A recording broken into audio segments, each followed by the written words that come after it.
प्यारे बच्चों, स्वागत है आपका। आज हम बीएससी फर्स्ट ईयर की नेक्स्ट यूनिट सेमीकंडक्टर डायोड को शुरू करने जा रहे हैं।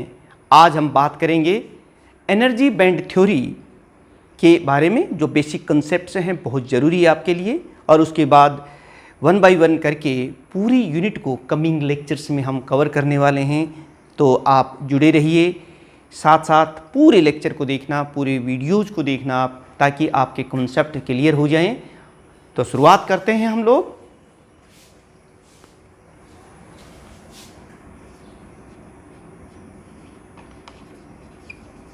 Energy band model of solids.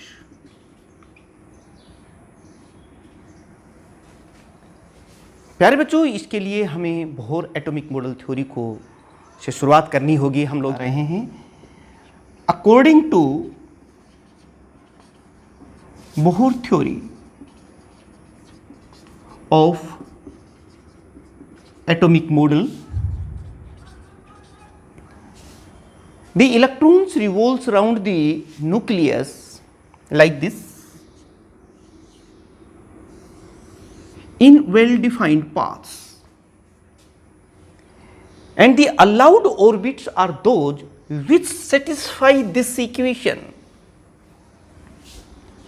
mvr is equal to nh upon 2 pi.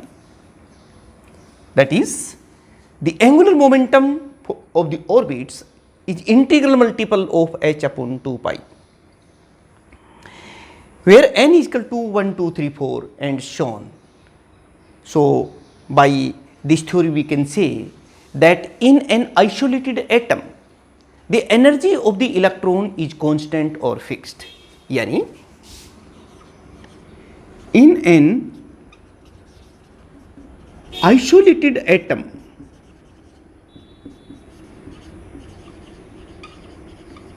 the energy of electron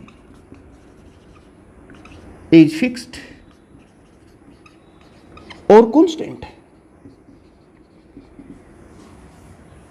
ये एक सिंगल एटम की बात कर रहे थे।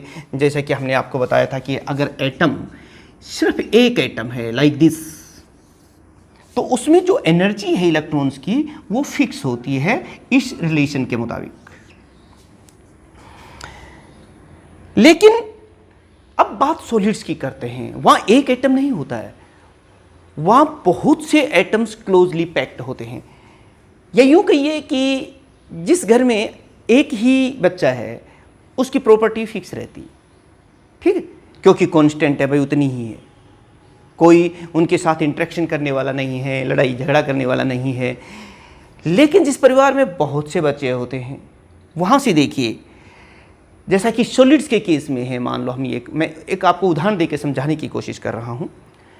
जैसे कि सॉलिड्स में बहुत से एटम्स क्लोजली पैक्ड होते हैं, बहुत से एटम्स इस तरह से। तो उनमें जो डिफरेंट इलेक्ट्रॉन्स हैं, उन इलेक्ट्रॉन्स के बीच में आपस में इंटरेक्शन होती है, और इस इंटरेक्शन की वजह से उनकी एनर्जी जो है वो फिक्स नहीं रह पाती है, कांस्टेंट नहीं रह पाती है, बल्कि एनर्जी में एक स्प्रेडिंग हो जाती है। भाई यहाँ से यहाँ तक की एनर्जी इन इलेक्ट्रॉन्स की होती है, मतलब फिक्स ना होकर के एक स्प्रेडिंग ऑफ एनर्जी देखने को मिलता है। उसी स्प्रेडिंग ऑफ एनर्जी को हम एनर्जी बैंड कहते हैं। वही बात मैं यहाँ लिख रहा हूँ। In solids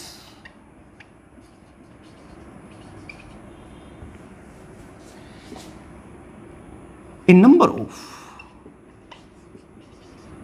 atoms are closely packed,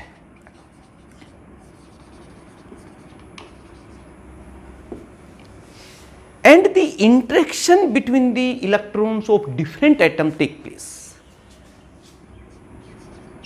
The interaction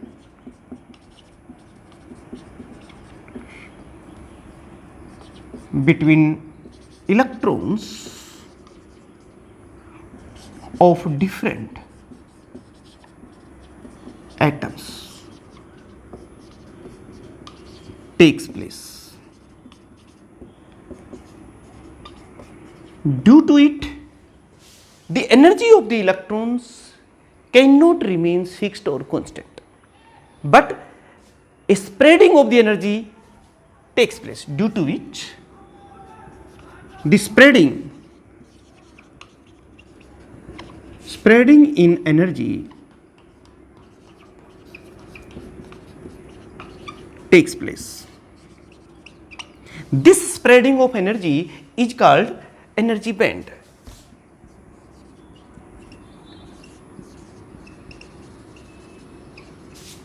Of energy, आप मेरे साथ साथ नोट्स जरूर बनाते रहिए. This spreading of energy is called energy band.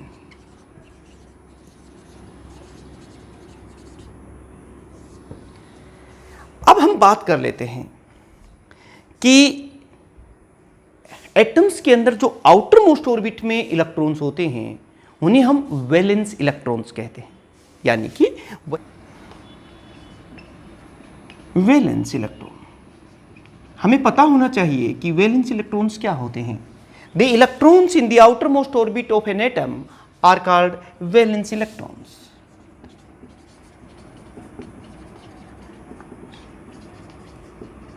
outermost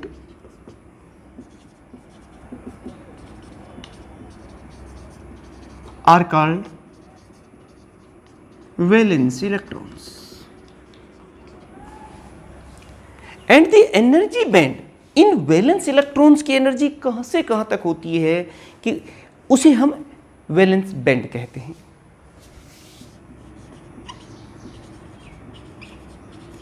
the energy band for valence electrons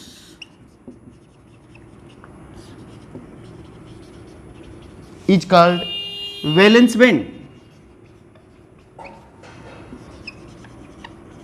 इसे हम आगे चल के इस तरह से लिखेंगे.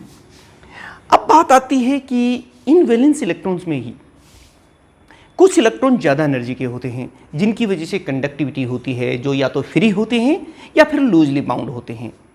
ऐसे इलेक्ट्रॉन्स ही कंडक्टिविटी के लिए रिस्पॉन्सिबल होते हैं. इन इलेक्ट्रॉन्स को हम कहते हैं conduction electrons.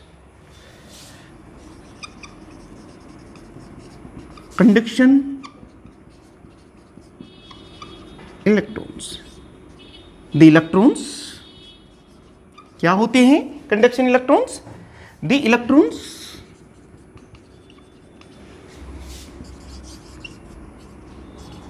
which are either free or loosely bound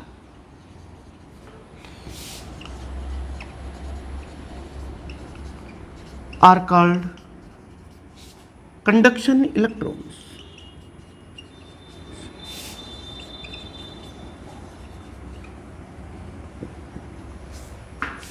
और इन these conduction electrons मैं पहले ही बता चुका हूं are responsible for the conductivity also.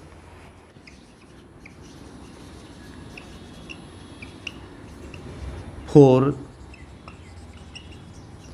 conduction electrons is called conduction band. इसे हम सी भी इससे ही लिखेंगे. अब हम बात कर लेते हैं फॉरबिडन बैंड, और इसे हम एनर्जी गैप के नाम से भी जानते हैं. एनर्जी गैप, बड़े आराम से इस चीज को समझते जी. ये इसको आप इस तरीके से कह सकते हैं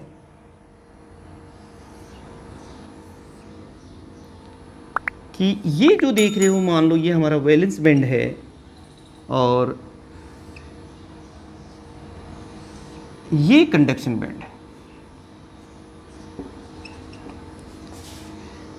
इसमें ये जो गैप दिखाई दे रहा है कंडक्शन बैंड और वैलेंस बैंड, या यूं कहिए कि ये जो एनर्जी का हिस्सा है ये किसी भी इलेक्ट्रॉन को अलाउड नहीं है.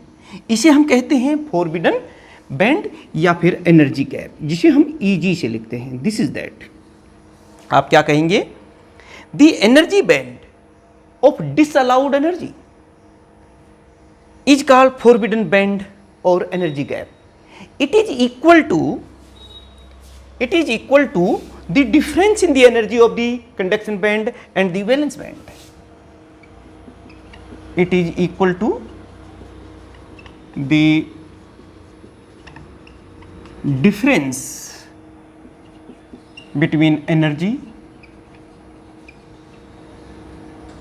of conduction band and valence band.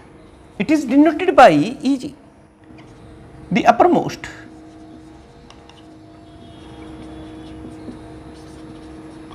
level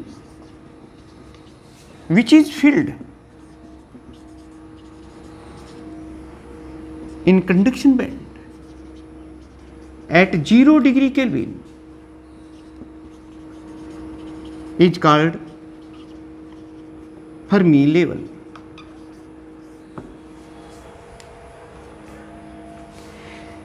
प्यारे बच्चों, इस तरह से आपने देखा कि एनर्जी बैंड मॉडल क्या होता है। इस एनर्जी बैंड मॉडल के आधार पर अब हम देखेंगे कि जो सॉलिड्स होते हैं उसे हम किस तरह से क्लासिफाई कर सकते हैं। सभी सॉलिड्स के जो एनर्जी बैंड मॉडल है ये डिफरेंट टाइप का होता है, उसी के हिसाब से उसकी कैरेक्टरिस्टिक्स बदल जाती हैं। तो चलिए देखते हैं the classifications of the solids on the basis of energy band model. Classification of solids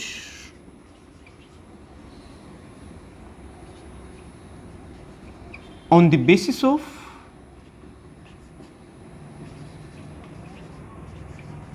energy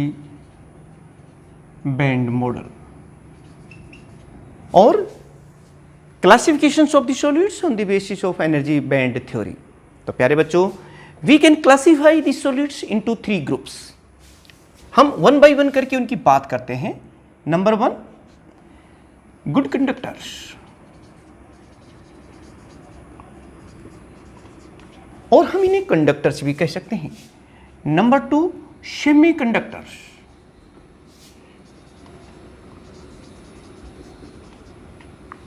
यानी बैंड थ्योरी के आधार पर हम इनकी क्लासिफिकेशन कर रहे हैं, जो कि 3 ग्रुपों में इनको रखा जा सकता है। और जो थर्ड है वो है इंसुलेटर्स।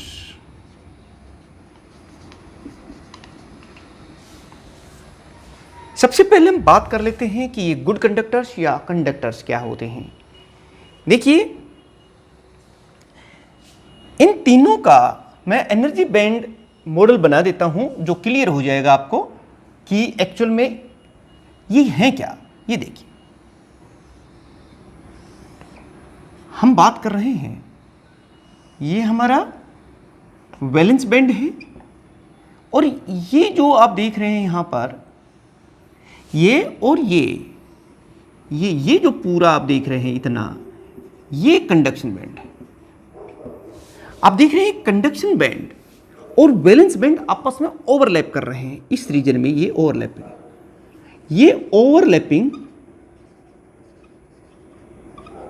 रीजन है, आप समझ गए होंगे। यानी कि वैलेंस बैंड और कंडक्शन बैंड गुड कंडक्टर्स के केस में ओवरलैप कर रहा होता है, इसलिए कंडक्शन बैंड में हमेशा ही इलेक्ट्रॉन प्रेजेंट रहते हैं, इसलिए इनकी कंडक्टिविटी बहुत हाई होती है और रेजिस्टिविटी काफ़ी लो होती है, क्योंकि वो जो मोबाइल इलेक्ट्रॉन्स होते हैं, फ्री इलेक्ट्रॉन्स होते हैं, वो गुड कंडक्टर्स के केस में, कंडक्टर्स के केस में हमेशा ही रहते हैं। अब जरा इंसुलेटर्स की हम बात और कर लेते हैं, फिर हम इनको थोड़ा एक्सप्लेन करेंगे।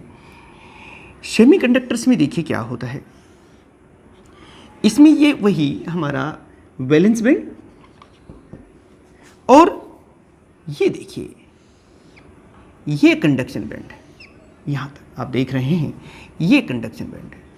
और वैलेंस बैंड और कंडक्शन बैंड में जो एनर्जी गैप है, जिसे हम फोरबिडन बैंड कहते हैं, ये लगभग 1.1 इलेक्ट्रॉन वोल्ट के आसपास होता है। इलेक्ट्रॉन वोल्ट ये गैप होता है, जो कम होता है।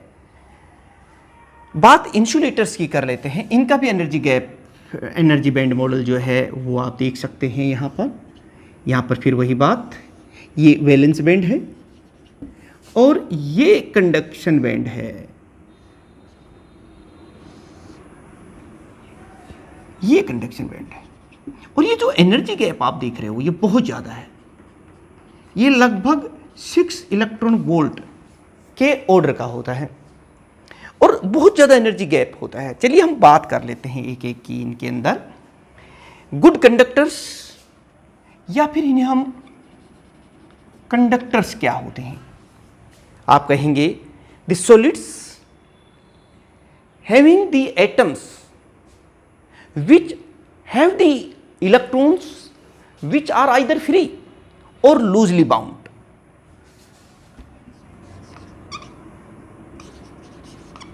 The solids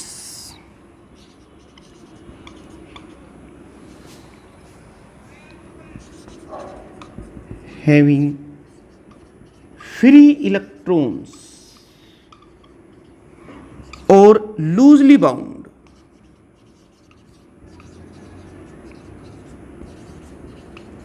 देखिए दो बातें हैं जिसमें या तो इलेक्ट्रॉन्स कंप्लीटली फ्री होते हैं या फिर लूजली बाउंड होते हैं and there is a overlapping of the valence band and conduction band. इनमें आप देख रहे हैं कि ये ओवरलैपिंग हो रही है,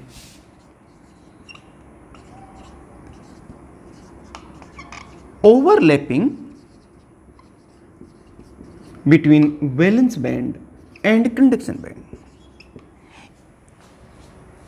Due to this overlapping region, the electrons always remain present in the conduction band. भाई conduction band में इलेक्ट्रॉन होंगे तो उनकी कंडक्टिविटी हाई होगी। So electrons always remain present in conduction band, and so the conductivity of the good conductor is very high. And resistivity is quite low. The energy band model of the good conductors is as shown. आप देख सकते हैं, आप बनाएं खुद इसको लिखें। चलिए अब बिल्कुल यही बात हम सेमीकंडक्टर्स के लिए लागू कर सकते हैं। सेमीकंडक्टर्स वो मटेरियल्स या वो सॉलिड्स होते हैं जिसमें आउटर मोस्ट जो ऑर्बिट होता है वो पार्शियली फिल्ड होता है। जैसे मान लो 8 इलेक्ट्रॉन चाहिए तो उसमें सिर्फ 4 ही होते हैं और जो एनर्जी गैप होता है वो भी काफ़ी कम होता है, 1.1 इलेक्ट्रॉन के ऑर्डर का होता है। तो कुछ इलेक्ट्रॉन्स जो हैं वैलेंस बैंड से कंडक्शन बैंड में एक्साइट हो जाते हैं, जंप करने में सक्सेसफुल हो जाते हैं और कंडक्शन के लिए रिस्पॉन्सिबल होते हैं। और कंडक्टिविटी इनकी थोड़ी सी इन गुड कंडक्टर से तो कम होती है लेकिन इंसुलेटर्स के केस से थोड़ी सी ज़्यादा होती है, इन दोनों के लगभग बीच में रहती है। एग्जाम्पल भी आप लोग देख सकते हैं, ये जर्मेनियम है, सिलिकॉन है, सिलीनियम है, ये इसके एग्जाम्पल्स हैं। और इनके एग्जाम्पल्स जितने भी मेटल्स हैं आप देख सकते हैं कि अगर हम इनके एग्जाम्पल्स की देखें गुड कंडक्टर्स के तो सिल्वर है, गोल्ड है, आयरन है, कॉपर है, ये सभी गुड कंडक्टर्स के या कंडक्टर्स के एग्जाम्पल हैं। जबकि germanium, silicon, selenium etcetera these are the examples of the semiconductors. आप यहाँ एक बात कह सकते हैं भाई सेमीकंडक्टर्स क्या होते हैं इसी के केस में कि these are those solids having outer most are partially filled. देखिए इसको आप ऐसे लिखेंगे, the solids having outermost orbit is partially filled and there is small energy gap between valence band and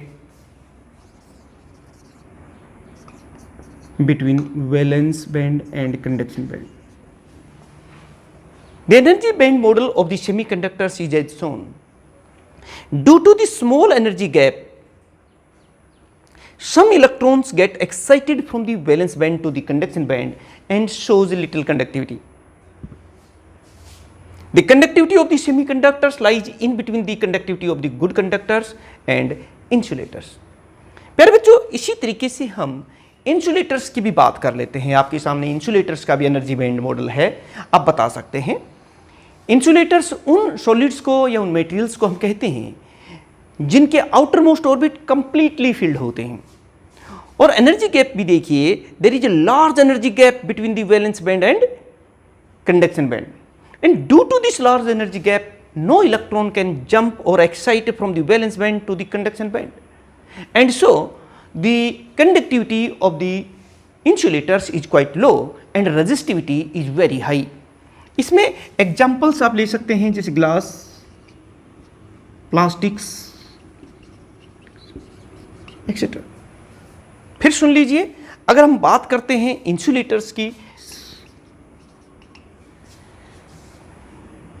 having completely filled